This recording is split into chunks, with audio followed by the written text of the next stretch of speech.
falar com esse jovem que com 15 anos... É quente isso aí? É verdade. Como é que você conseguiu entrar com 15 anos na faculdade? É que eu entrei muito cedo na escola, entrei com 4 para 5 anos na primeira série, fiz todas as séries normalmente, concluí o ensino médio, passei no vestibular com 15 e comecei a graduação com 15. E acabei me formando com 20 daí. Já está com 21, agora está velho. 21, agora é quase aposentado. Legal, trabalho no Tribunal de Justiça. Sim, sim. E você como historiador, você vai fazer palestras, né, sobre o Foro de São Paulo. Eu quero que você explique o que é o Foro de São Paulo, que se fala tanto em rede social, Foro de São Paulo e tal. Sabe o que é o Foro de São Paulo? Não. Não sabe. Sabe o que é o Foro de São Paulo? O Rebelato, aquele homem! Olha para a câmera do teu lado aí. Imbecil. Ele não sabe o que é o Foro de São Paulo. Para ver como é importante. Atenção! O Foro de São Paulo, com esse jovem historiador formado com 20 anos, entrou com 15 anos, é um jovem atento aos problemas sociais, e vai alertar você para a câmera 28 o que é o Foro de São Paulo, por gentileza. Bom, o grande problema desse tema, que é o Foro de São Paulo, como o Bibo chamou a atenção, é que as pessoas não sabem o que é e tem uma enorme importância para a política brasileira e latino-americana. O Foro de São Paulo ele surgiu em 1990, né, fundado pelo Lula e pelo Fidel Castro, né, foi concebido por eles, em grande parte por influência do Frei Beto também, que depois virou assessor especial do Lula, né. E a ideia era justamente unir todas as esquerdas da América Latina, supostamente contra um avanço do neoliberalismo e do imperialismo norte-americano, né.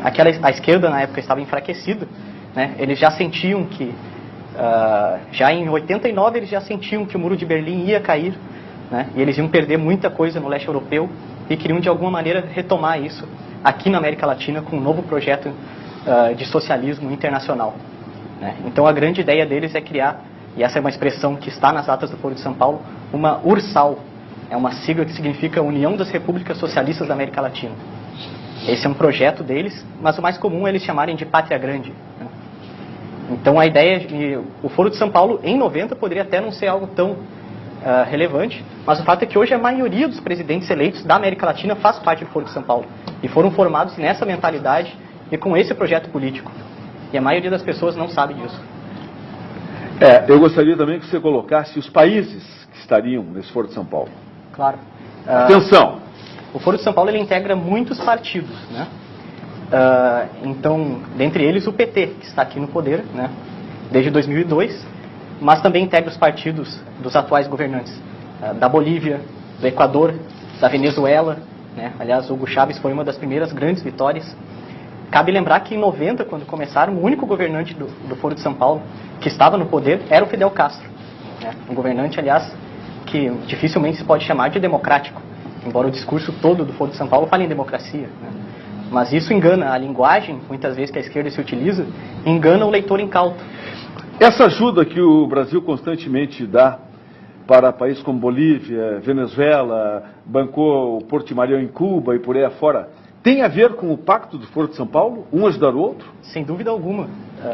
Não tem como compreender essas atitudes sem ter essa perspectiva do Foro de São Paulo, porque são claramente pautadas em critérios ideológicos e não em critérios técnicos, né? Isso não sou só eu que estou dizendo, inclusive o Luiz Felipe Lampreia, que foi um grande diplomata aqui no Brasil, né, inclusive ministro de Relações Exteriores na época da FHC, afirmou que a chave para compreender as relações internacionais do governo brasileiro sob o governo do PT é o Foro de São Paulo. Ou seja, está fazendo uma diplomacia que na verdade é uma política partidária e não de governo. E um governo quer apoiar o outro. E quem mais apoia é o Brasil, que é o mais forte, e aí acaba faltando nosso dinheiro. Sem dúvida. Porque manda para outros países. Exatamente. Esta é a realidade. Essa crise está se vivendo. 57% do dinheiro do BNDES foi distribuído para outros países que não fosse o Brasil.